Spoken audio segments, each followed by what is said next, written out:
And we're live. Recording now. The red light is on. Yeah, but actually we're not going to be live. Are we just riffing? Riffing? What does that mean? No plan. Kind of going. Feeling the vibe. That kind of stuff. Well, Ben, there's nothing like swiping on social media dating apps and coming across your ex. Oh, yeah. Welcome to episode 17. Did that happen to you? That happened to me, man. It was interesting. That was not what I expected at all. Hadn't seen that girl in over a year, and that was the first time. So I'm glad she's out there, living her life, and hope she's doing well. I think you should swipe right on her. I think gives you because that puts you in like the okay. I've literally never used like a swiping dating app because I've just been lucky. I've always had mates. Lucky you, man. It's kind of part of it's BS, the whole online dating. But go ahead. Okay, but what I've thought about is like I don't know exactly how the algorithms work on those, but you would never see somebody pop up on your screen, right, that swiped no to you. Would you? No, I would never think see so. them, right? No, there would be no point. So if you're seeing somebody, either A, they haven't seen you yet, or B, they swiped right on you, right? And if you swipe right, then you know, because you know that either they haven't seen you or they swiped right and it's going to tell you match, right? Yeah. Okay. So if you were to swipe right on her, then immediately you would know either A, she has not seen you yet, or B, she did see you and she swiped right. Right. So you would get an instant match or nothing, right? So if you got an instant match, you'd know, oh shit, she swiped right on me. That's just cool information to have. But that would make you feel good. Yeah, but if I say I'd swiped right on her, it would show up sometimes on her. It depends on some of these apps if you pay for it or not. I don't pay for it would show up like, that you swiped right before she free. It'll show up like, hey, these people will give you a list, especially if you pay for them. It'll give you a list of, hey, these people have liked you. You can decide if you want to swipe left or swipe right on them. It like gives you like it doesn't show up in like the section where it's just random people. Yeah, maybe not a good idea. Yeah. Either way. No, because look, this is where I was going with it, because then you get to know. The only thing that sucks is then you were the first one to swipe right on her, but you get to know in the future if she ever swipes right with you, it's going to be an instant match. And like, you don't have to pursue it. Obviously don't. But like, think about mentally, that would just be something like, you feel like more of a winner. Hey, man. You know what I mean? I took that as, and when I used that kind of interesting situation that I was in when I saw her kind of pop up, I was like, you know what? I'm happy with where I'm at. Like it was just like even though like I've worked on being affirming my comfortability of being single and just doing my thing for now, it just kind of reaffirmed it again. It was just That's good. That's really the best thing you could ask for. Oh yeah. Yeah. You're in a good place now. You don't want to fuck that, dude. Ignore me. I don't even know what it's like to really be in your position.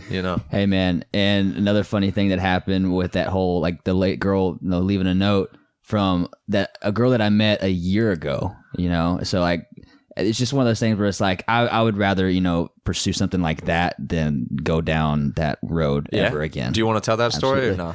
Yeah, I mean, that's fine. So like, basically what happened was about a year ago, this was like during the whole like serious lockdown stuff. It wasn't a year ago, right? No, it wasn't a year ago, but it was pretty damn close. It was summertime, so it was probably around like July or something. So yeah, not completely a year.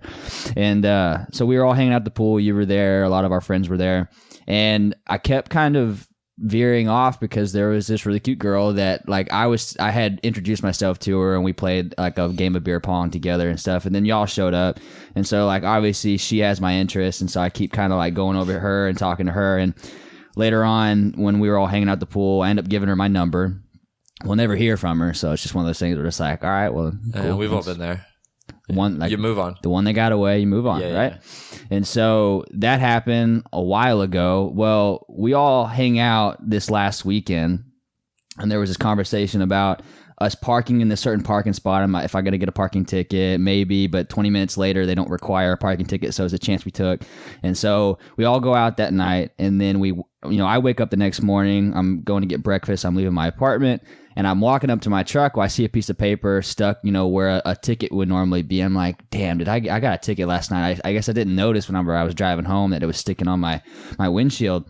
And I walked up to it, grabbed it, and it was the note from her. And so she left. She was like, hey, I don't remember if you remember me or not, but you gave me my number, or gave me your number, and here's my number. Text me if you want. So she had lost your number and so wasn't able to talk to you. Yeah. That's why you hadn't heard from her. Yeah. Look at that. So it was like full circle. It's a good year for Blake's little relationship goals, man. Hey, man. It's not good progress because this was actually someone you were pursuing too. It wasn't just like she was really cute. Just random. She was really cool. From what I remember, like again, like it was a while ago, and a lot's happened since then. But it was like a nice little that's still a thing. Yeah. So. That's a weird situation to be put in whenever you don't know the person. Like someone just leaves a note on your car like, hey, I saw you getting out. I feel like that's probably a thing that like dudes do to chicks more than like chicks do to dudes, but maybe both ways. What do you mean? Leaving notes on like someone, like leave a note on the car. Like, yeah. Hey, like I saw you and like thought you were cute. Here's my number. You should like call me sometime. But if you have no idea who that person is, that's an awkward situation. Yeah. You got to make a decision now. Are you going to reach out or not? And you have no idea what they like, not just what they look like, but you have no idea like who they are as a person, how old they could be, how young they could be, what their hobbies are, what they enjoy doing, what kind of lifestyle they live. You know absolutely nothing about them. And it's a little aggressive in a way. Because if you think about it, like it says, like especially a guy in this kind of situation, if a guy was to do that same thing, and I think the girl would see it as, especially if they hadn't like talked or whatever, or, like hung out at any instance before that, like him putting that number on her car of like, how does he know what car I have? And like, it just, I think things go through their minds, I'm sure, of 100%. I don't know if this is comfortable. Women have to worry about shit like that too, because they have like all those like sex trafficking things where they'll like put a zip tie on your window, or they put like fake $100 bills under your windshield wiper. Have you seen that? They'll put a fake $100 bill under your windshield wiper. No, I haven't seen it. And like if basically you get in your car, so at this point your car's like unlocked, and then you get back out because you see the $100 bill, and like you like pick it up, and they can either like take you, kidnap you basically, or like steal your car, or they'll do like different ploys like that. If you're at like, say if you're at a gas station and you run in, but maybe they see that your purse is next to you in the passenger seat. Yeah. So they put a $100 bill now on your windshield. You come back, you unlock your car, you go to get in, you're like, oh shit, there's a $100 bill, like what the hell is that, like, or just a note, whatever. You pick it up, and now like you're standing there vulnerably with your door open, your car unlocked, and like you're not on that side, and they just open the door, grab your purse, and like run, or like worse, kidnap you or try to steal your car. Like that's like a legit thing. I've seen like so many posts, there are always those posts like warning about it and stuff. So that's like even another issue that like comes across with like trying to like approach somebody in like an acceptable way. Yeah. But with you, that was good because like you knew who it was. Right. And it happened like in reaching out to an unorthodox way where the girl leaves the note, right? Because that's usually the other way around, I'm sure. If you took a tally, it's most of the time it's a guy leaving the note. But it's attractive, especially for guys that don't have a hugely bloated ego, that a girl kind of takes the move. You know what I mean? Kind of like takes put a little like, pep in your step that day, didn't it, Blake? Oh, absolutely. That was a good way to start my morning for sure. Think about it too, though. It kind of sucks that the way that y'all left things before, right? Because like y'all haven't talked since. So you met her one time out at the pool. You were playing tennis, between that group and like our group. You were going back and forth. You're trying to kind of get us in. Our deal was like we don't know any of those people, and like not that we were trying to be unapproachable. We were just like fine, like chilling and like talking with our friends, and like we were fine with you like going back and forth. Although it was kind of sucks for you. You spent a lot of time walking, and but anyway, like you were obviously putting in effort. You got her number, and like for all you knew, she wasn't interested, right? Yeah, like the conversation never happened after that. Mm-hmm. So then fast forward a year later. And you don't know that she lost her number, or that she was even like remotely interested. No clue. Honestly, respect to her, because if she didn't have the balls to like put a note like on your truck, even like what she said, like that awkward moment when this could be the wrong truck, she really kind of stepped out there a little bit. If she wouldn't have done that, maybe you see her while you're working out or outside running, but like your headphones are in and you're running by, like y'all didn't really leave on great terms last time. She didn't really hit you back up. It was kind of probably felt like you weren't really like, that wasn't going to progress any. So you're not going to go talk to her again. You're not going to make it out of your like you might try to like say what's up, because like y'all were friendly, but also you might just be like, oh, okay, yeah, I'm gonna keep doing my thing, and then she might be like, well, oh shit, there's that guy that lost his number. Now I'm gonna keep doing my thing. And then, I think if I would have saw her again, I definitely would have like came up and talked to her and tried to like I guess not reintroduce myself, but kind of say, hey, what's up? Remember me? That kind of thing. But it was the reason why she was at my apartment at my pool was she has two friends that live there. And so I've seen them around, I go running around the complex and just around the city, the part of the city that where I live in. And I see them like walking on the sidewalk and stuff. And I have thought like, should I like bring up like, hey, remember that like time we were all hanging out at the pool and your friend, like whatever happened to her kind of thing. I was Why in didn't your friend like me? Why didn't she text me back? Why? Yeah, but see, you know what I mean? Like that's such a weird position to be in, and like you gotta make those kind of decisions, and especially after like 9 months goes by, it's hard to just be like, yeah, like even if you do like say hi, maybe you shoot her a casual wave, but y'all are like both busy doing your thing, and she might be hard for her to like get past and be like, I feel bad, but I gotta tell this dude I lost his number, and like I actually am interested, because if not, you're never gonna know the difference. You're not gonna be any the wiser. And I mean, I don't think it's going to be very easy for you to like go strike up another conversation and say, oh, hey, by the way, here's my number again. Yeah. I gave this to you one time and you never texted me back. I'm going to give it to you again just because like obviously it's going to be different this time. You know? And so like, it definitely was kind of ball was in her court. Especially when, time passes by, you're kind of like, all right, like that was in the past. Yeah. Yeah. Especially when you don't have like a serious connection with somebody, it's just like, I mean. Also like in the times, it was summer, like COVID was there, but weird, like we were still going to the pool, but like that was when they were super strict on wristbands. Yeah, y'all weren't even supposed to be there. No, we weren't. But like it was kind of like peak of a dating type season, So like that was like one of, you were still talking with other really girls the only and, like, place trying to go out and stuff. Yeah. The only place to meet people during that time was at the pool, because bars weren't even open, I don't think, at that time. If it was, they had just opened. But yeah, I mean, it was serious lockdown time. So yeah, it was just really interesting how it all came full circle around, and ended up taking her out for brunch, and it was a good time. She was cool. She was as cute as I remember. That was another thing. I was like, I hope my memory serves me correctly, because I do remember this girl was very cute. There was a reason why I was talking to her at that time. So, it was a pleasant little surprise that morning. It was a long time too. A lot could have changed. Really cool. So yeah, dating is interesting during this kind of, or at least during the whole COVID stuff. But talking about, weird things happening this year and pandemics and craziness, we just had kind of another little spell of just what else can we throw into this last year? I was going to say, wasn't it our last episode we were talking about how busy the last like 2 weeks have felt? Yeah. And now it feels like it's been nonstop. Like ever since there's always something. And now, especially being out of Texas, we just had a blizzard come through. Snowpocalypse 2020. Yeah. 2021. Sorry. Yeah. We thought 2020 was over, but it's just the beginning. I mean, it's basically crazy enough to where you can just throw it into 2020, I'm sure. Yeah, pretty much. Just package it all together. It's probably not over yet. There's probably going to be so much shit that keeps going. I don't know. So yeah. I got hope. People have been chilling out about COVID a little bit. Like, it hasn't been on the forefront. It hasn't been a big topic because we're still going through the political mess, and we're still going through now the snow mess and the ice mess. Everybody has shifted their anger to Texas electricity. Mm-hmm. What is it? ERCOT? Yeah, ERCOT, however you want to pronounce it. Yeah. Electric reliability.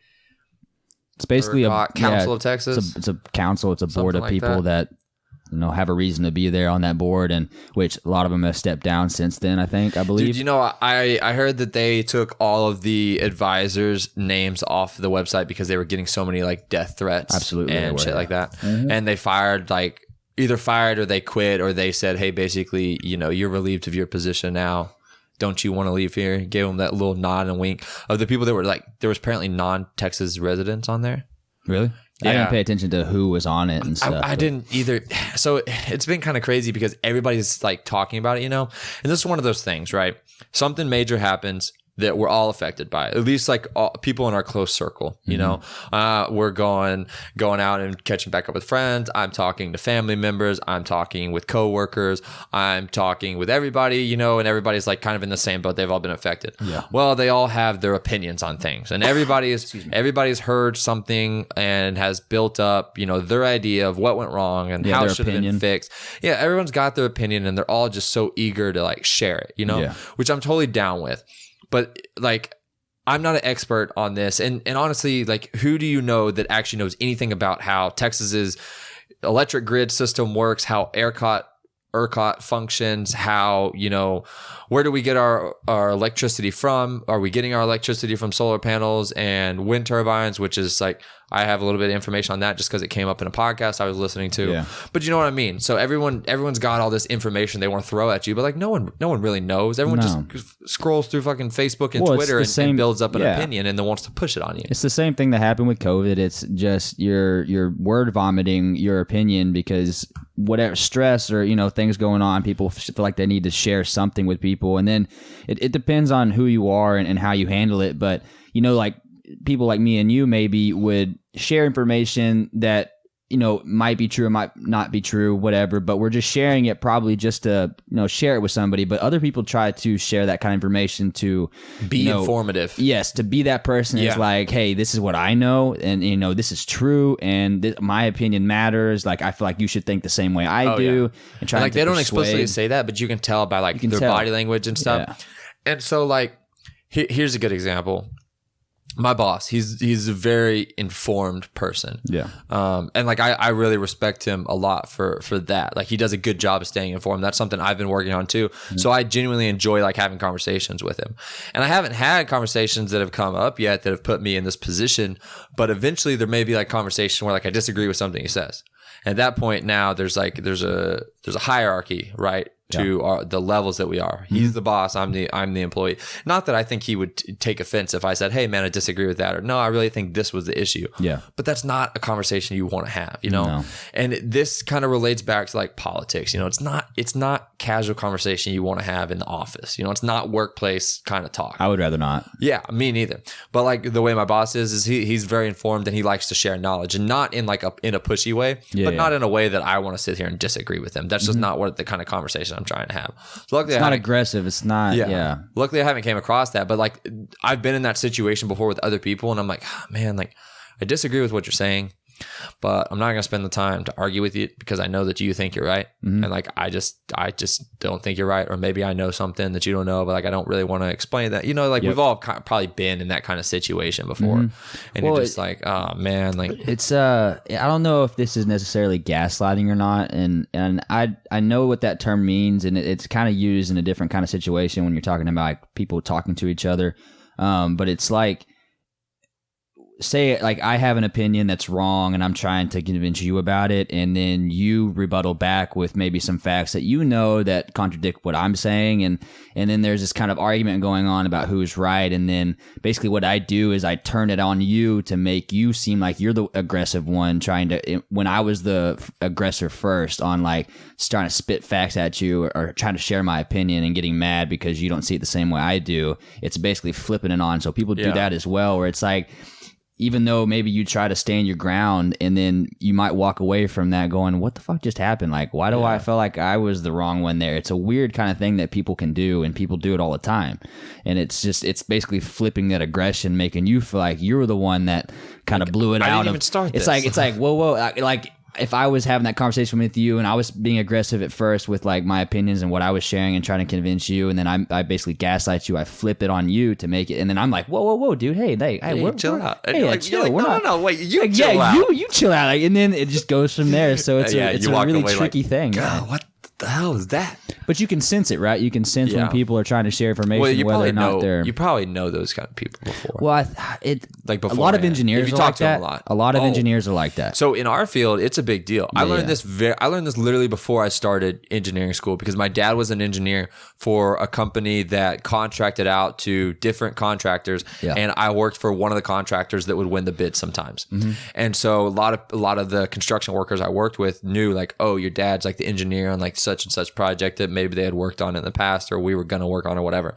And a lot of times engineers are very like not respected because we have like a degree, and so for that reason we're better. We know, or at least that's like the persona that we have, is that we are like, we're the ones who make the plans and we're the ones who sign off, and you're gonna do it our way. But their logic behind it, or their reason really, is that there are a lot of times that in on paper, it's a good idea. Yeah. In the field, it just doesn't work. You can't get, like, it's like, you can't, I can't construct this. There's like a mesh of working with the people that are on the ground doing the groundwork and the people that are like not actually seeing the job site or not actually going out there. But that's where like I've witnessed that there's a big disconnect between engineers and like the workers. Mm-hmm.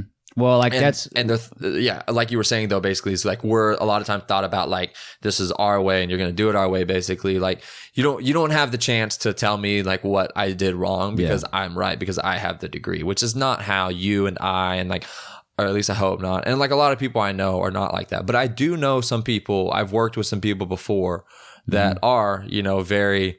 Well, it's that way because that's the way that it is. And like, that's what I said, I mean, no matter what you're doing, I feel like there's going to be people like that. So like my current position and where I work in my industry, so I work in the, water industry, making pipelines. What I was doing beforehand was consultancy, that's where you're going to get the engineers that are very heady and they have the degree and they're a PE and they have these accolades and they tend to think that they're right a lot of the time. And I work basically in between them and then the contractors that build the product. So what they understand, the contractor, they know exactly how it's going to be put in, how it can be put in, what's possible, what's not. And so I'm that middleman of like the contractor. We have the plans from the consultant and we use that to create our product for the contractor to build. And there's always this back and forth always going on between. And you're stuck in the middle. Yeah. And even in my position, there's people that are like, no, we're right. This is how you do things. I don't know why they're saying doing it this way and stuff. So that's one of the reasons why I left consultancy was because part of the reason why was because some of the people that I was working with and that I came across, for one, it's super political to be a consultant, and two, it's just like, there's a lot of very arrogant people that are engineers. For whatever reason, just whatever that field brings out of people. I'm glad that you and I can talk about this because, like, one, I feel like it's hard to, like, give us backlash for saying things like this because we are engineers. So, like, we're not just talking shit about all engineers as a whole. Yeah. We're just pointing out the fact that there are some that fit the bill. There are some that have that we have the stereotype, and there's some that match it. Yeah. But not everybody. There are plenty of them that don't. And I think you and I are good examples of that. And I've worked with a ton of good examples of that. I'm just saying that I know that there are ones too. Kind of like goes back to like the whole bad cop thing. Like, no one's here saying that all cops are saints. But also, like, can we admit, like, sometimes some cops do mess up because they're people too, like that? It's not a blanket statement, No, exactly. Really but it's easier to say that whenever you're actually, like, an engineer so that you can, like, kind of defend yourself because, like, we're not all like that, but also recognize that, there are people that do have, like, a big ego problem with, like, they went and got their degree and they're going to be the boss, so that's what they want to do. And, more power to them. But going back to where we started with all this, snowpocalypse, we had a blizzard come through. If you don't know, so we live in Texas, Fort Worth right now, and I've lived my whole life in Texas, and I've probably seen snow in Texas less than 10 times, less than 2 handfuls. I know that it snowed really heavy one year whenever I was a kid, and we were moving houses. Mm-hmm. So we had the house that we were moving out of and like the house that we were moving into, which was the coolest thing for me because we got to build snowmen at both houses. We had a lot of real estate, a lot of yard out there with a lot of snow. So we got to build snowmen there. That was one time it snowed big, and like it snowed maybe on Christmas one year, but it was like light snow. Normally it's pretty light. This year it snowed not this year because twice was in 2020, but this is the 3rd time it snowed in the past 3 months here. The last time I remember it snowing this much or even kind of close to it, because I don't think it's ever snowed this much, was when I was at Tarleton when I was in college. It snowed a lot. It was my freshman year because I was in the dorm, and it snowed a lot that time. But it also snowed a handful of other times while we were in college. Had the really bad ice storm in 2018 at Stephenville where everything froze over really bad. All the trees were falling down because they were freezing so terrible and stuff. But yeah, not a whole lot of snow. This was definitely one of the more memorable snow. Anyway, we don't get snow often, so we're ill prepared for the snow. It rarely gets below 20 degrees, like in the 20s, like rarely. Yeah. It usually doesn't touch below that for most of the time, and it was well below that for about a week. Days. Yeah. Like I think about almost a week's worth of that, it being that cold. And essentially what it did was it was at the point where people's houses are not winterized for that kind of cold. We don't have the infrastructure for that. So we're not prepared. We don't know how to handle it necessarily, but we're behind in our reaction. I feel like as to taking care of the problem, people aren't comfortable driving on the roads. They don't know what to do. Yeah. You know, like even me, like I was a little uncomfortable driving on the roads. Like I watched a video from these people in Alaska that were talking about driving on the road. They're like, we drive out of the road like 60%, or drive on icy roads. I mean, like 60% of the year. So like this is like some tips. They actually said that if you're having trouble braking and like you're sliding, to drop your car into neutral. And that it helps you stop. And I was like, wow, I never would have even thought about that. Like sometimes you can't even respond that quick. But because like your engine's always pushing power to your wheels to a certain extent. Yeah. Right? So maybe even that enough. But yeah, we're not Colorado. We're not a mountain town or a mountain state where we have trucks ready to go to, and preemptively do it, because we were up in Colorado not too long ago and the roads are fine. And they had just gotten quite a bit of snow right before that. And the roads were fine. But they also plow them every night that it snows. They go plow. They have they have works. We don't have snowplows. Yeah. No, they don't have the infrastructure and the workforce to handle it. Yeah, and because it rarely happens. This, I think, for storms and stuff, they have like probabilities of a certain level of storm happening per however many years, 50 years, 100 years. This is our 100-year snowstorm. Well, this was like even more than that. It was like once in a more than 100-year type storm. So like it was unprecedented. But you know what it is, right? It's global warming. Oh, I'm sure. Global warming definitely caused it. That's what happens. Oh, it's the cause of any major catastrophic weather ice caps. Yep, everybody knows that, and that cold is dropping down to Texas. So I mean, and then that's going to be a thing that people are talking about for. I'm sure it's going to fuel to the fire. They're going to have their opinions as to like what happened and how we responded and how terrible it was. I believe in global. I believe it's a thing. I know. I was joking. Just if I want to know, I was sitting here smirking as I'm bringing it up.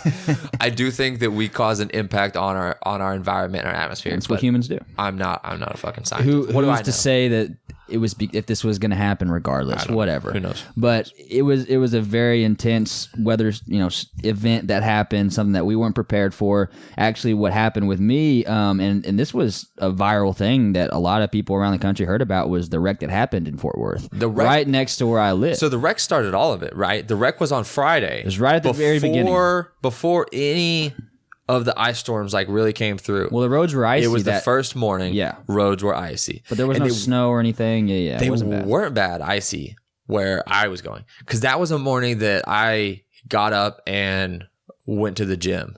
So you're talking, I was leaving here at like 5:30 and drove to the gym, and I didn't have any problem on the roads, and I got to work by 8:00 and everything was a-okay. Yeah, there was ice out from here and there. I remember I pulled into a Walgreens. I think it was a Walgreens. I went and bought something out. I don't know.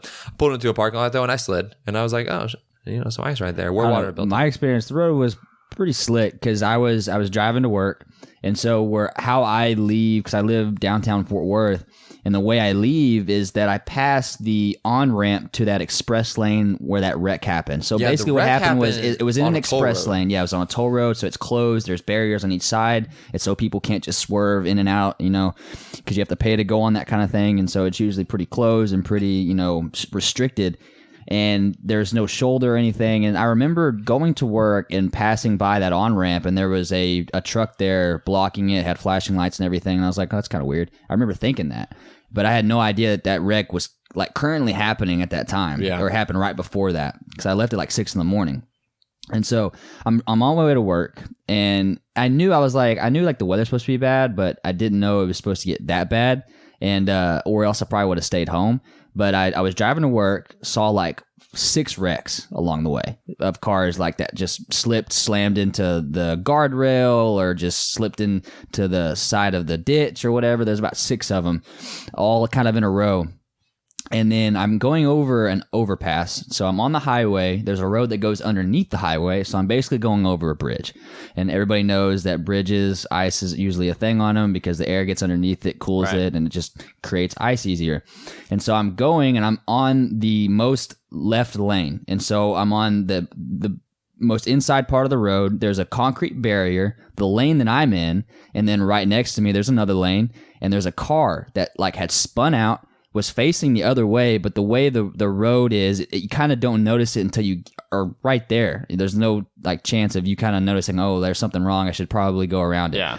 And the car's facing me, so the headlights are facing me. They're going the wrong way. So it obviously spun out somehow. You could tell it got hit by something. It was smashed in on one side really bad. And so I'm basically going in between this gap of this crashed car and this concrete barrier. Well, I start slowing down, obviously, but when I start slowing down, that's where, you're not really supposed to brake. Traction. I lose a little bit of traction. I start kind of skidding sideways a little bit. So now I'm kind of going at an angle. I'm still going straight, luckily, but I'm at an angle. It's really weird. It feels very uncomfortable. And this is early in the morning. I'm kind of like, I'm a little tired. I haven't woken up completely yet. So like I'm awake now. I'm alerted. Yeah. And so I basically just kind of sit there at that angle. And I just kind of skid through. I catch a little bit, gain traction, and keep going. I was like, oh my God, that was so close. Make you pucker up a little bit, huh? Yeah. I know the feeling too. So yeah, like it was even at that early stage of it, it was bad enough to cause wrecks just because like people aren't used to it, and we don't have the sand and the salt and all the different chemicals that you can put on the road to help it not freeze up. So that was just the beginning, and then little did we know, days later it was going to be just the whole state of Texas was going to be. I mean, we knew. Yeah. That's another thing too. People are like pretty pissed about. Like we knew this was coming. Like our weather told us that it was going to be in the teens or less. We knew like weeks before. So Macy and I were in, because this was Valentine's Day weekend. We were in Dallas for Valentine's Day Saturday night, and we come back Sunday morning. We get up, dude. The whole parking lot completely iced over. Everything snowed. We're like, oh shit. This was like when it first hit, you know. And because like during the day, the sun comes out and like clears it out usually. And so, we get out and we're trying to head back to Fort Worth. And so we got a little bit of a drive, stop and get some breakfast tacos, found a place that was open. A lot of places are closed, like employees can't get in. We sat outside by a stoplight that was kind of at a hill, and you would see cars pull up and stop at the stoplight. It would turn green and their tires would start spinning and they would just start kind of sliding around and slide back down the hill. Yeah. And would have to turn around and go the other way. And I was like, man, I was kind of worried about driving back. So like we're in my truck and we're coming back, and like it probably would have been a good time to have Mace's Jeep just like put it in 4-wheel high and just kind of cruise. Yeah. But we're coming back, and like I was pretty good on the roads actually. Like where there's snow, you would get pretty decent like grip. Yeah, that's not the slick part. Yeah, it's it's the ice that you want to like stay away from. Yeah. And I was getting passed by like truckers, dude. Semi trucks were just boogieing like it was nothing. And these guys probably drive through ice going across a lot states more, and stuff. Yeah. But some of them were boogieing, and I was like, man, that is not safe. But I did have at one point where I was going, and we just started to slide a little bit. Just the back, you just feel the back end just shift. It's so like your back end just becomes so weightless, and you just feel the whole vehicle start to shift a little bit, and then like kind of catch and like, okay, now we're back on track. Yeah. And I got that same feeling. I was like, oh shit. It's like for that feeling. split second, you're like, wall, there's a wall there, oh shit. Okay. It's the sense of losing all control. Yeah, you really have no control. And like we don't drive on ice much, so it's not that like, oh okay, yeah, and slide around, like it's not that controlled slide that you're used to or that you like would be comfortable with. It's like that, oh shit, but like don't hit the brakes, Ben. Yeah. Like don't. Some people stop like the that's brakes. not going to be their first thought of like don't brake, because that's going to be your immediate thought. Yeah, that's what your natural response is when something goes wrong in a car. Brake. Yeah, brake. But you don't want to do that because then that'll make you slide more. Once you lose traction, it's sketchy. It's an uphill battle from there. But what was it? And it was like round 2 of this. Going and like the supply chain of everything basically shuts down because no one can take anything anywhere. No one wants to go on the roads. My damn Amazon packages were a week late. Yeah. Oh my God. Like how dare them? I know. What were they thinking? But it's because I left. Yeah. So I knew this was going to happen when I left. I was like, they're going to go downhill real quick. I didn't know it was going to be this bad. But yeah, right. Goodness. That's what happens when you leave Amazon, Ben. It just all goes to shit. I mean, basically, I'm going to call Jeff up and see if he needs me to come back or what. But I put 4-wheel drive on your vehicles, man. People need their packages. So I go to the grocery store, and this was right before the big snowfall. So there was already like snow on the ground and ice and stuff. This was probably Monday. Yeah. And so I go to the grocery store because I'm out of food. It just happened to be that way. You got Rona, bro? You've been coughing. No, I just have like a tickly throat. A little itch in your throat. I know what you mean. Go ahead. But anyway, yeah, I have COVID. You got it now. Huh? So like I go to the grocery store, and I mean, there's nothing. They pulled because the power is all going out. There's rolling blackouts, and all the meat's gone, all the produce is pulled. Like it's not that because everybody just stormed the place and bought everything. So that's the difference between this time and then what happened with COVID. COVID, during that time, people were just going crazy and buying everything. Yeah. This was because the electricity's out, you can't buy any meat or whatever. So I had to buy like a weird like hodgepodge of just different foods, and like I had the weirdest meals that whole rest of the week. But it was just like one of those things where it's like it was a reminder of how fragile our system is. Yeah. And how it just takes one event or one thing that's, sizable natural to really too? just take, natural. It wasn't we got bombed by Russia. No. China didn't start a war with us. Yeah, no one could have stopped Mother this Nature just whipped the dick out and said, hey, take this. Yeah. It said, like, whether you like it or not, bend over, it's your time. Let me show you something. Yeah, but it shows you how fragile everything is, and then it goes to like the gas.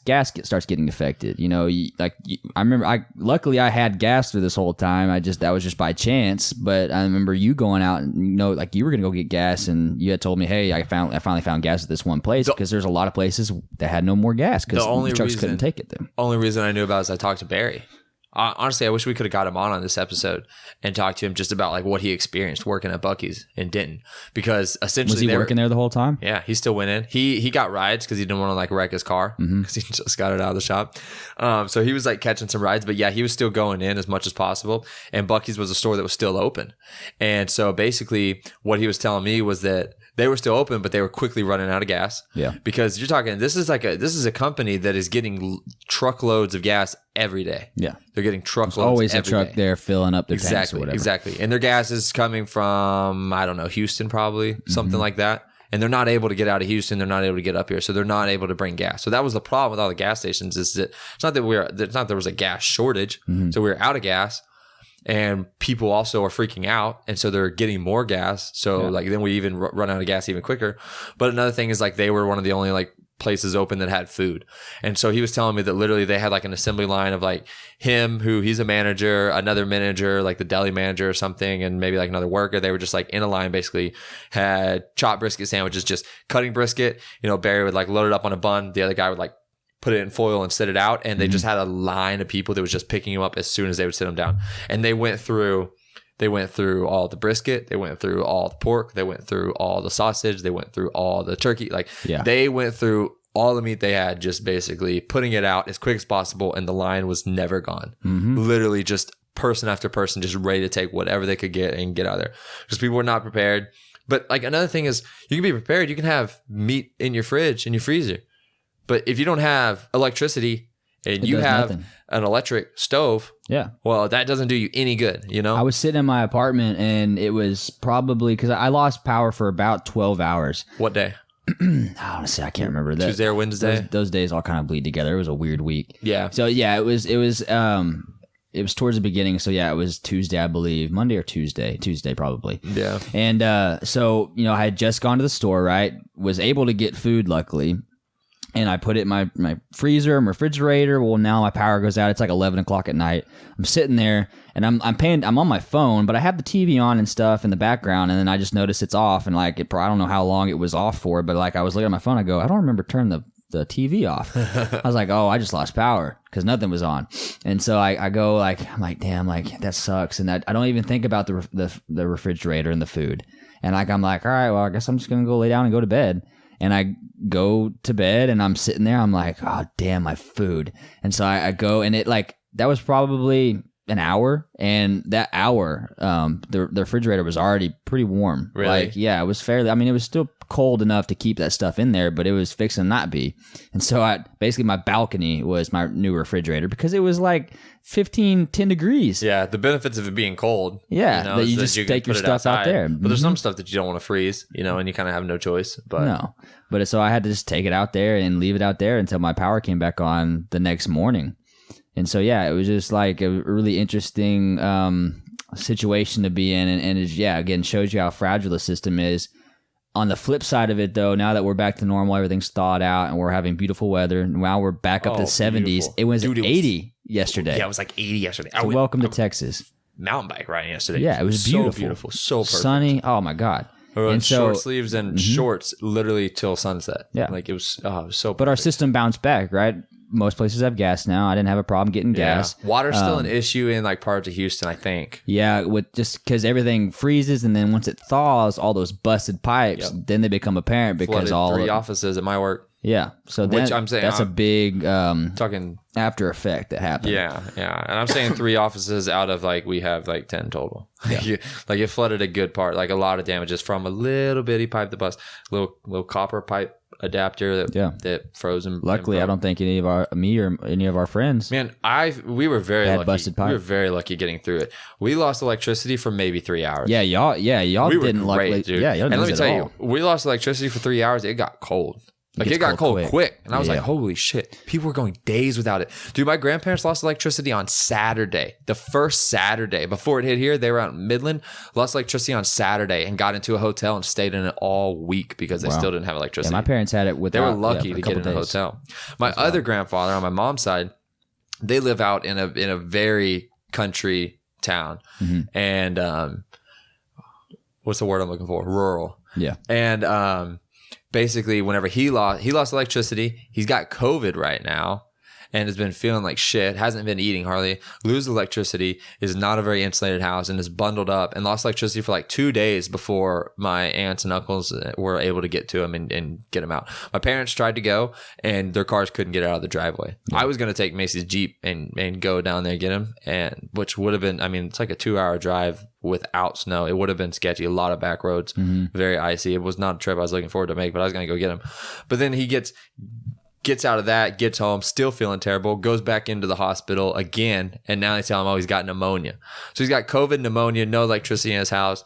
His pump house pipes busted. Some of his lambs died because of it because he lost water to them, and he's not able to take care, of his property and all of his animals because he has quite a few lambs.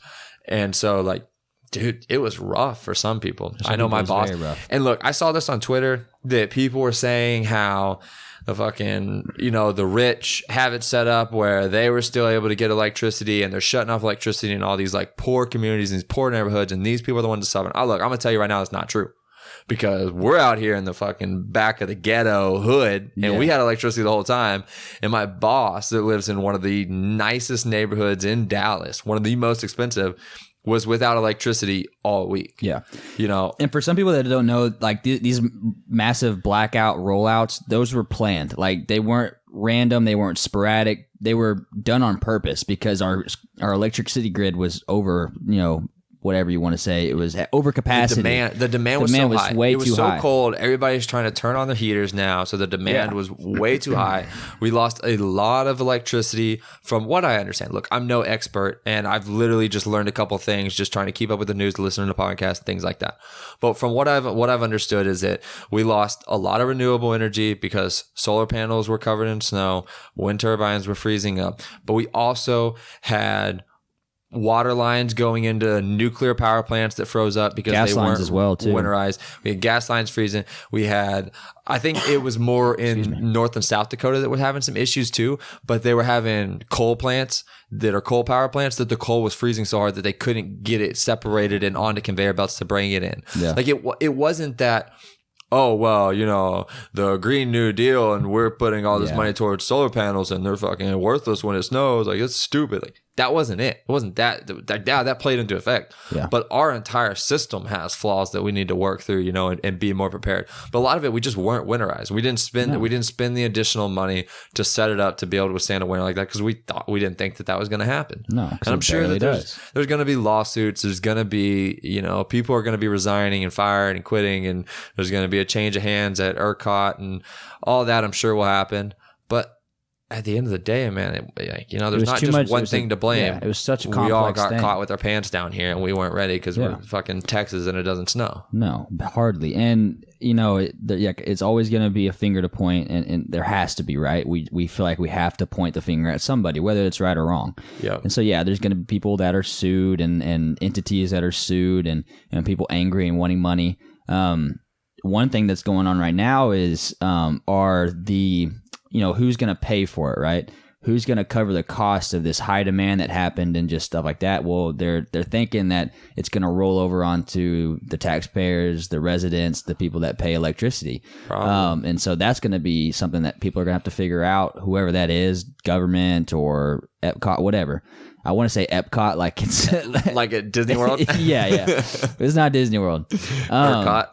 ERCOT, yeah. So they're going to have to figure out whoever's going to have to flip the bill for it. I got an email earlier today because I was like curious because I was reading an article about that specific thing about people really pissed on like, my energy bill is high. Well, okay, yeah, it's going to be high because you probably use a lot of it. My energy bill doubled. But are there going to be surcharges to cover the rest of that cost, right? And so, that might happen. I had an email saying that at least my company isn't going to, and I have it's just Power Electric is what it's called. And with the email at least said, yes, your energy bill is going to be higher because obviously people used it. That makes sense. You have to heat your home. But it was like basically saying that as of right now, which that could probably change, that there's not going to be any surcharges or anything on top of your normal bill in the rate that you get charged for because of this whole incident, and you won't be charged for the time that your power is out, obviously. So it's fair. But yes, I'm seeing this going around in the news of who's going to flip the bill for it. Well, I saw some people that were having $10,000 electric bills. Yeah, holy legitimately shit. $8,000 to $10,000 of electric bills. Like residents? Yes. Man, someone was literally telling me yesterday or today at work. I think it was someone's family member who was having an $8,000 electric bill. That's wild. For last month. Isn't that crazy? That's like a business type. So what it was it's because some people get on these plans, best I understand. Oh, I know that fluctuate based off what the demand is, right? So their plan might be a low rate plan during like spring and fall in Texas where you don't have to run your electricity a whole lot. So there's not a high demand, so they get it a lot cheaper. Mm-hmm. But then in like summer and winter when you're running the heater and the AC, it's probably a little bit higher. But when something like this happens, they take way over, and they're like, they have like this limit. So serious that this is what's going to cost. It's like whenever you're the old phone bills, I think they're better about it now, but the old phones, the plans, would like limit you. They'd say like five gigs unlimited, but then after that, like slowed speeds may occur, whatever, whenever like everybody's using per it. gig that you use after that. So no, but like what I'm saying is like how you have like this. It's an unlimited plan, technically. Yeah. They're not going to keep charging you for using data, but your data slows way down. They throttle it down. Yeah, they throttle it down, right? Because of high usage. If you're ever like in a time where there's like a lot of high usage, then they throttle it. So similar to that. But I just got an email, literally like 7:45 it came through, 20 minutes ago. Let me read you what my company Reliant sent out. It said, your price is protected. You can take comfort knowing that our residential fixed rate and month-to-month plans are not tied to real-time market prices, protecting you from wholesale power price swings. This means you won't see a rate increase for February's usage in your next bill because of last week's winter storm. If you used more energy than normal to heat your home during the severe cold, you could see an increase in usage. You can learn about common causes of increased usage at reliant.com/winter tips. But yeah, so basically they're sending out too. So we're lucky, like our bill basically doubled, but it's I looked and we got the same rate for all of our kilowatts. It was just because we literally use so much more electricity, and our water bill is going to go up because I had all the faucets dripping for a long time. I was constantly running water through the pipes, trying to make sure that nothing's frozen. That's just part of it. I'll pay that price. It's a lot better than like what happened at my work where it literally flooded 6 to 8 inches of standing water in the office whenever we finally are able to get back in. We weren't even able to get there to check on it. Luckily, one of the guys lives close and he was able to go in like once the roads were decent. But other than that, it was like 2 days of it just sitting there spilling water out of a 1/2-inch crack in some copper pipe. Yeah. So we went from that hell of a week. It was kind of cool at first, but then it got old real fucking quick. Real quick. No, okay, but I want to say though, I enjoyed seeing everybody going out and having a good time in it. Yeah. That's what I mean. I hate that we were so adapt to working from home. I was lucky because our servers were down. I did work from home. It was really hard too. Very difficult. Yeah. But back in the day, used to we would have a snow day and it was a free day for everybody. Yeah. Because we weren't like already working from home. But like Macy's still had to work. Like if we had electricity, which we did almost the whole time, so we still had Wi-Fi, we were trying to do some work. Macy more than me. I just wasn't connected to servers and talked to my boss multiple times and he was like, yeah, projects are very on standby right now. And I was just doing what I could on paper. But you know, it kind of sucks that like now we're building this like world where we can all work from home. Now, when you have things like this happen, you don't get that free day that you used to get like really excited about. Well, think about this. I was talking with our friend Shelby, who's a teacher, and you know, during this time, she was still having to teach online. Well, think about this. Think how cool it is that, you know, when we were in school, right? You know, snow days happen. That was a good day. Like when you knew like the next morning it's supposed to snow. Like, well, I get to go play in the snow. I don't have to go to school. I can probably, if my friend lives close, I can go hang out with my friends for the day. It's a free day. It's a free vacation. And now with the computers and everything and teaching from home and kids learning from home.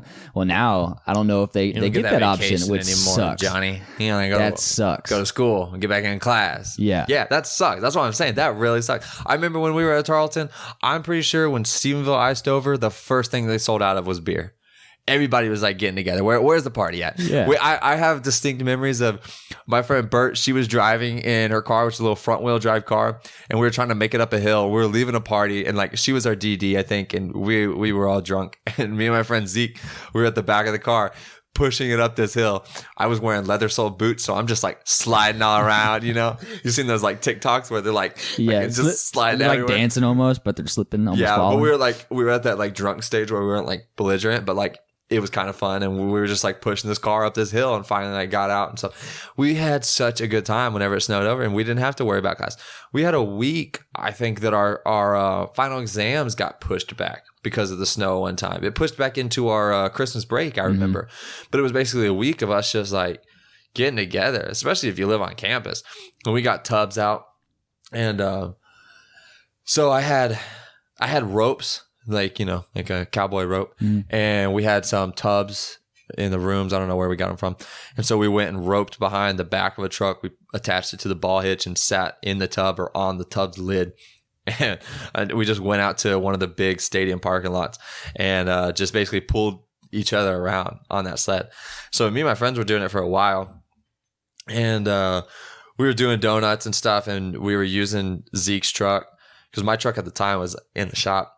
And it was such a blast. And I'll have to find the videos.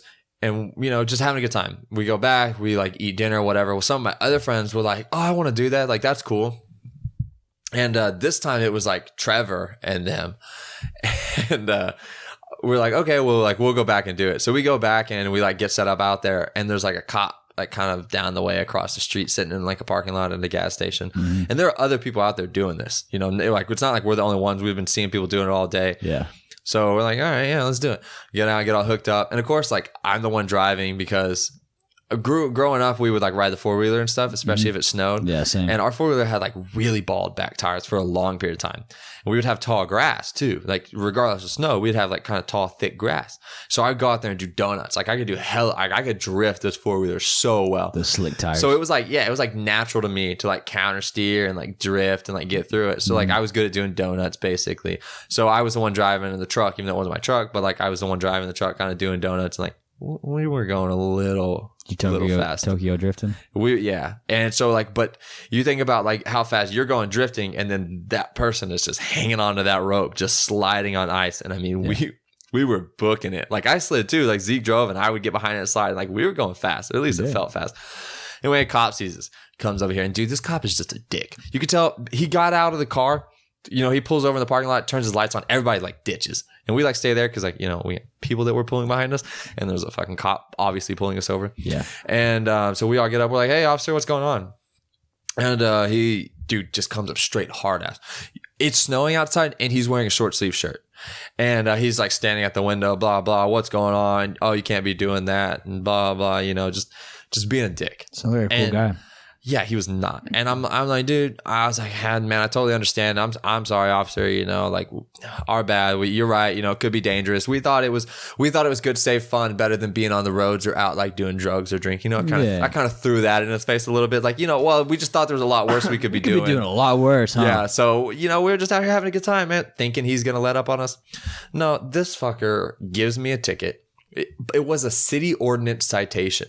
So it wasn't like a traffic violation. So at least it didn't like go on my record. It cost me $100 though. My friends didn't even fucking split it with me. Was it $100 worth of fun? Dude, it was. But I'll tell you what, I wasn't out there doing donuts and pulling people in a sled this time. After that? No. But it was a good time. That's the kind of shit that we used to be able to do, you know, back before all this online learning. Now they got to go sit in front of a computer and not have fun up in the snow. Yeah, man. I think my sister's like dorm room had water leaks and shit, and they had to like evacuate. And then the D hall was closed. They couldn't even go get food. It like forced them to go out and drive, which is like totally dangerous. Yeah, and you're putting your students' lives at risk. But I don't know, whatever. They maybe didn't have enough food or didn't have workers to work it. But I thought that was kind of ridiculous. Yeah, it was interesting for everybody. But again, it's Texas, so we thawed out pretty quickly. Sun came out and the snow was gone in a day and a half. And so, yeah, I think we're out of it and we're back to normal. I mean, some of the groceries aren't being stocked up just quite yet, but it's going to take a lot more to bring Texas down. But what's kind of interesting though is Texas usually isn't the center of something that we are doing wrong, I feel like. And right now we're like the center of, you know, their electricity grid and how it was handled and this and that. And there's a lot of talk about it just on the news and stuff. And Texas usually isn't that state that's scrutinized for things, I feel like that. You know what I mean? Like you always hear things about California and some other states like New York. Shitty roads. Yeah. And like Texas is usually like, I feel like pretty good at, or has a good reputation for having its shit together. And this is one of the few times where we get caught with our pants down. Yeah. Oh, definitely. It was probably filtered coming to us too, you know, because like we are Texas residents and like all of our pride and shit.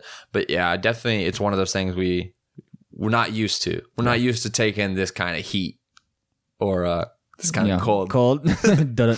Yeah, I didn't mean to do that, but no pun intended. Yeah, I know what you mean. That's really what like piqued my interest as to like what did go wrong. Who's right in the situation? Because we're getting a lot of scrutiny from other people, like a lot of people like talking shit, and like there was a lot of people mad about it and trying to like rebuttal and be like, you know what, I would love to see you come down here and deal with our 110-degree summers, and like, yeah, probably a good point. Yeah. But we definitely fucked up with the winter thing though. Like it's not that hard to understand that it does get cold as shit too. Yeah. And it affects the grid differently. Yeah. Where our grid is set up to handle really hot summers and people using their electricity during that time. It's not set up for people using their heat. I didn't even know that our grid system was different than most other states. That was something I learned out of all this, was that like we have kind of a secluded. Actually, I have I made some notes on my phone actually. Yeah, I learned the same thing where it's like we're basically our own grid, because the United States is split up into certain sections. Like you have like the West Coast grid, you have the East Coast grid, and then I think there's one other grid kind of in between, or maybe a little bit more up north. But then there, you could see that I saw a map. It was like a color-coded map, and then Texas is on its own. It kind of spills over into Oklahoma a little bit, I believe, and maybe New Mexico. But most of all of Texas is underneath that grid, and it's completely separate. And so that was another thing that caused this issue, was that we weren't able to lean on other grids to help us out. Yeah, we were on our own, and we're deregulated. So I think all those other grids in America are somewhat regulated by the government. Texas is not. We're completely independent, and we're not regulated. We leave it to capitalism to handle it, basically. Yeah. So that's what differentiates us from, and I think Texas has pride in that, and there's reasons that we do that for whatever reason, and I'm not sure what the difference is and how it affects cost and reliability and all that kind of stuff. That's one of those things. So I hear some stuff about how Texas was selling off electricity to other states for higher prices and trying to make money on it. And then Abbott, shut it down and mandated that all electricity, stays within Texas for now and stuff. That's one of those things that, like, one, I don't know enough about to form like a real opinion that I can stand behind, but also probably like a double-edged sword. Like, no matter which way you want to say, oh, okay, so we stop selling electricity to other states and we hold on to all of our electricity for all of winter every year, everyone's going to be like, oh, we're missing out on so much opportunity and we're wasting this and that and blah, blah, blah. We could lower our taxes if we would just sell off some of that electricity. We'd have that we more waste. revenue and and all this and that. And then, of course, it's going to come to a winter time once you've sold it and you don't have as much electricity as you need and just high power demand, and now everyone's pissed at you. Regardless, politics, there's always going to be somebody complaining. So like, that's not something I'm really trying to get into, but it was interesting to learn that Texas is kind of like independent in the way that we try to set up our power grid. Everything. And I grew up in Glen Rose, which there's a nuclear power plant there. So a little, I guess, special area, and it's kind of, I learned a little bit just growing up there on, how it's handled and where that electricity goes, because what's kind of funny about it is that Glen Rose itself and the surrounding area doesn't use that electricity that is pumped from that power plant. That takes it to a completely different area of Texas, and I believe it took it someplace else. I think to where they were selling it to like another state or something. I remember hearing that electricity goes far. That it goes through that main transmission transmission line and takes it completely to a different area. And that Glen Rose, the town, uses not even sort of a kind of a little bit of that energy, which is weird because you're like, well, the power plant's right there. Why wouldn't? Yeah, that's Glen Rose? weird. Yeah, it doesn't. Because it's not in the same grid. Because don't you get line loss from sending electricity through power lines? There's line loss, right, where you start losing these electrons and you start losing power. Yeah. No, it's just like everything else, like water going through a water main. You're going to lose pressure eventually unless you have something to pump it back up. Yeah, pump up the because pressure. you have all the friction that water's fighting against through the pipes. So same with the works electricity. like fluid does. So it was just really interesting to know that, but now learn that we are isolated. Yeah. So what I was hearing a lot of first was that people were complaining about trying to go green, trying to go solar and wind, and like how this has failed us, obviously. But one of the podcasts I was listening to was talking about, they actually had an expert on that like works in renewable energy. And so he was kind of just spitting out some general like knowledge facts about renewable energy. And they did bring up what was going on in Texas at the time. So there's a little bit kind of mixed in with that. But I made some notes and I wanted to kind of share them. So start off by saying that solar and wind power requires 40 to 50 times more surface space than coal, and 90 to 100 times more space than gas. So basically to power like our entire country with solar, we would need 8 million acres worth of solar farms. Okay. There's roughly 2 billion acres of land in the continental US, but 500 million of these are in Alaska. So we're not counting Alaska, and you're not counting Hawaii because we're still continental US. So you can say roughly 1.5 billion acres. So out of that 1.5 billion acres, essentially what he's saying is we are working to try to designate enough land in low impact areas that we could start putting solar and then start putting wind. And really what he was getting at was just the benefits of all of these things working together. It's important to have coal power plants. It's important to have nuclear power plants, but it's also important to harvest some of renewable energy. Yeah. And that's not even considering like hydroelectric power plants, like dams and stuff like that. Right. And so the case that he was pushing was essentially that 8 million acres of solar is nothing compared to 1.5 billion.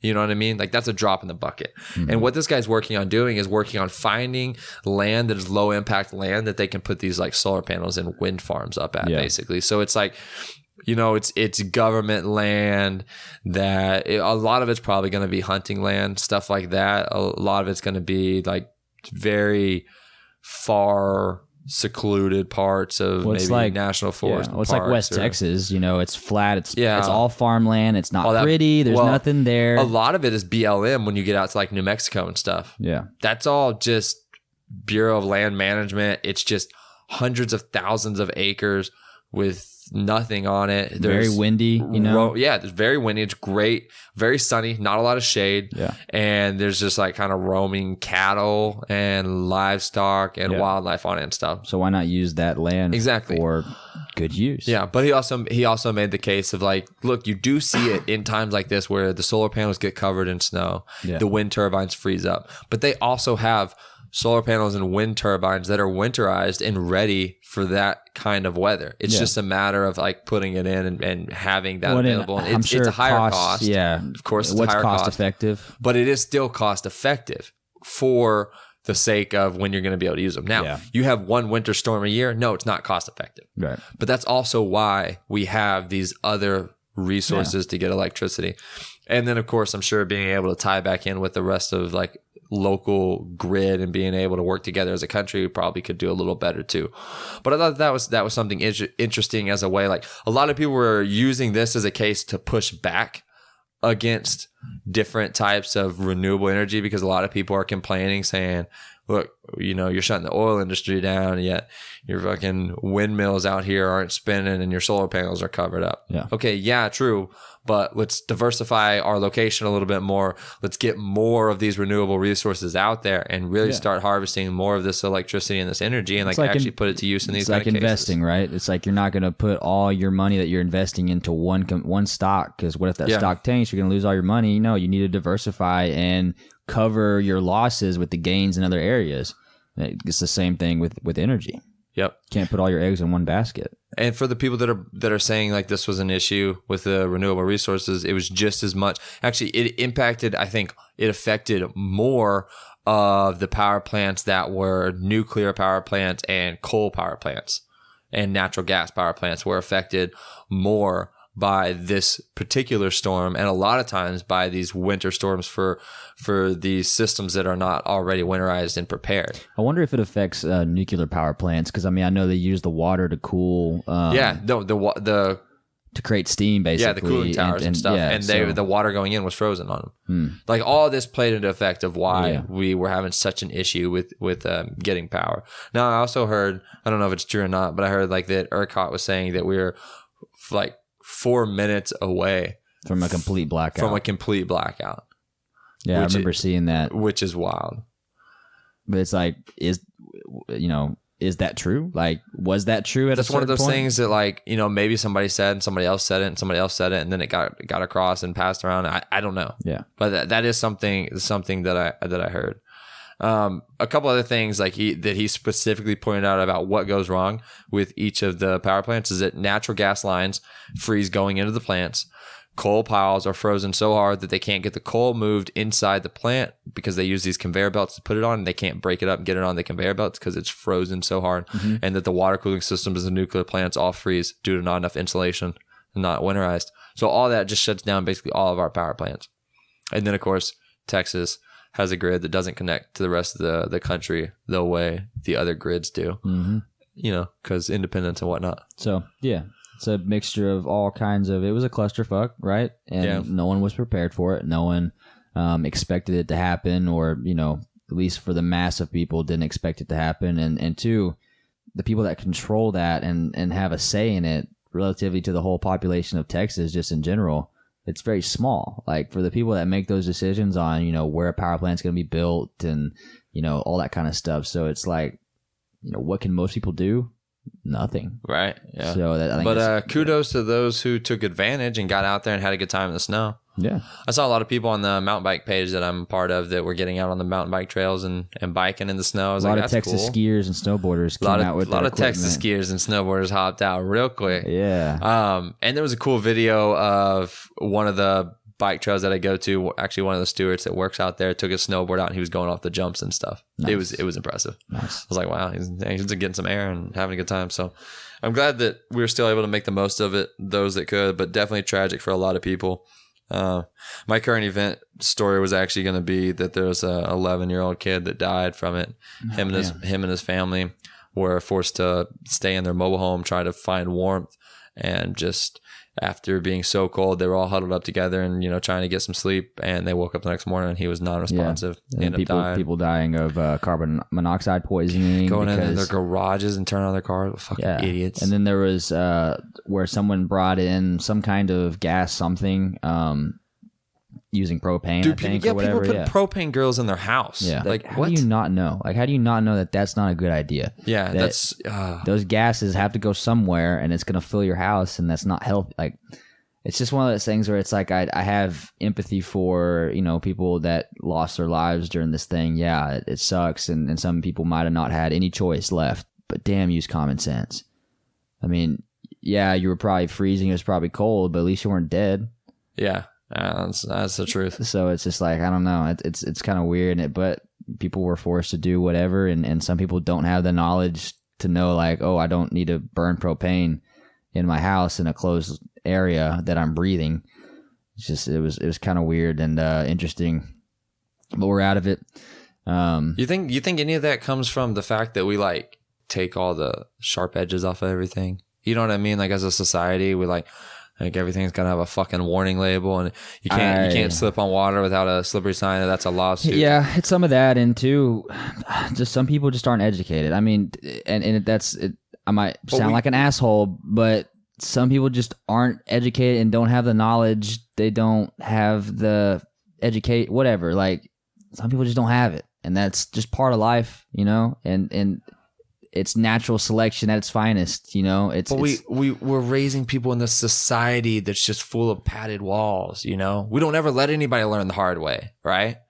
Some people learned the hard way during this whole thing. Now they did, but I feel like this could have been avoided if we weren't so just taking the edge off everything. I don't know. So padded. This world that we live in, we don't ever get a chance. You don't get a chance to get scraped up and bruised as much. You know what I mean? You don't get a chance to heal from those kind of things. I think that's part of why COVID probably hit us so bad. We're not eating up. We don't have the 5-second rule off the floor anymore. People really frown upon you. Well, it goes like, how like allergies, like food allergies and stuff are more prevalent now than they used to be. Is because like newer parents and stuff are, not letting their kids eat this and that. Obviously, some kids have legit allergies and they don't need to be eating tree nuts. Kind of like, you have food allergies too. But there's a kind of a theory, and I think it's pretty proven at this point that it is actually a cause of it, is because at a young age you need to be exposed to some of these things, and it helps. Diminish the amount of people that have certain allergies for certain foods or whatever. You can develop a tolerance, or you can develop an intolerance to it. Yeah. So like a lactose intolerance, right, is where your body doesn't tolerate lactose or lactide, right? Whatever it is. So yeah, I'm sure that has something to do with it. I think that has a lot to do with just overall our immune system and how well it is and how like prepped it is to respond and fight back. But I also think it has to do with like how stupid we are sometimes, as a society and a group of people that are coming together and just doing dumb shit. And you're like, really, none of y'all thought that this was a bad idea? And that just happens. And that's kind of one of those things where it's like, I think that's a truth that we have to face, man. Because like people die, and like right now when people die, like we're always wanting to put blame on something, or like, what could we have done? Why did you do it this way? How come no one was this and that? No one was informed and stuff. But it's like, people are going to die because it's just, that's a part of life. No matter what happens, people are going to die for whatever reason. Yeah, that's the only thing in life that's guaranteed is death. Yeah. So far. So it's just like, yes, it's sad that people died because of this, the rolling blackouts and people freezing and, people making questionable decisions on how to heat their homes when the electricity goes out. But, it's just a part of it, and it's just like one of those things where you have to accept, and it should motivate you to really think before you make a decision. Put thought into it. And I wasn't in that situation these people were put in, so I don't know what decisions I would have made. I'm sure I would have made a better decision to use propane to heat a house, but a car. But I will tell you, like, sitting inside your car, not in the garage, but outside, sitting inside your car and letting it run and heat up. Yeah, I get it. You're desperate. People were really fucking cold. Yeah, uncomfortable. They were days without, like, to the point of like they thought that they were possibly going to lose their life. These people might have died anyway from freezing to death. You never know. And like people that were very unfortunate and like lost their homes because they had fireplaces running all night or making fires inside and stuff like that. That's terrible. That's very tragic. And I feel really bad for them, and I hope that they get help and are able to rebuild and recover. But some things are just unavoidable. Yeah, some things are just stupidity, you know. Well, I mean, Ben, man, you know what the thing we can take out from this is that, you know, not everything's guaranteed. Things can go to shit real quick, and we need to appreciate the comfort level that we can have on a daily basis. 100%. To have I agree. The temperature, the exact temperature that we want in our home, in our car, at our work, in our gym, in our so it's just like at our disposal. Yeah, really. And that's at our disposal that we have, and the ability to just shape our environment to make us the most comfortable we can possibly be. That's the thing. And that I think that has weakened us. And so I think to a certain extent these kind of events are good if you can think about it in this way of, man, like, okay, I am appreciative because I know when my electricity came back on, you know, I was like, oh damn, and I can kind of heat my house up a little bit, and I can actually put stuff in the fridge again. So it was like one of those things where like, oh, I can go back to normal again, and so that's one of those things where like humanity is really good at just kind of forgetting that pretty quickly after we get back to normal. Yeah. But just if we can kind of back in and just get comfortable and take but we've been like slapped continuously with like, hey, like, you know, like this shit can go away real quick. You know, COVID can take away your ability to go anywhere and see anybody. Hey, freezing weather can take away your ability to be comfortable and be warm in a warm bed at night. Hey, motherfucker, like you're not as powerful as you think you are. You're not as, you know, safe as you think you are. It's just kind of a nice little reminder. You kind of learn the hard way almost. And so I appreciate it in that way, and that's the best way I can think of it. I think that's the way that we should all be able to look at it. Mm-hmm. What do you think? You want to open up this book of questions? Let's go for it. All right. You want to ask one or both of us? I messed it up last time. You go ahead. I forgot how to read when I read it last time. No preemptive reading this time. And we're not doing that question. That's the thing. Some of these suck. Well, it's not that they suck, but they just don't all they're not all applicable for the situation that we're in. Yeah. That one sucks too, doesn't it? It just, I know your answer. It's too simple. It was asking about. It's too easy. Yeah, it was asking about standing up for a person on a table that was being belittled. Like, so for people that are listening, that he's reading out of that same book that we did the last episode of just these random questions that kind of bring up thoughts and. All right. Here's a pretty good one. I think I've read this one before, but not thought on it.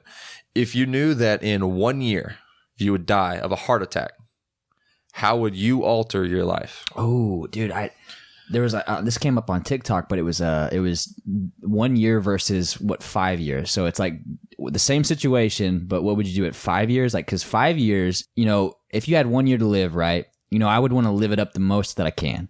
Because really in 1 year, what can you do? Like, you can't do a whole lot in a year that's like, you know, substantial. The most you could do is live the best life you can, be with the people that you want to be with. But say you have 5 years, like that's enough time where you can't just go out and party and live it up. You can't do that for 5 years straight. No, but it gives you a time to do something substantial. You know what I mean? Yes. I love talking about different questions.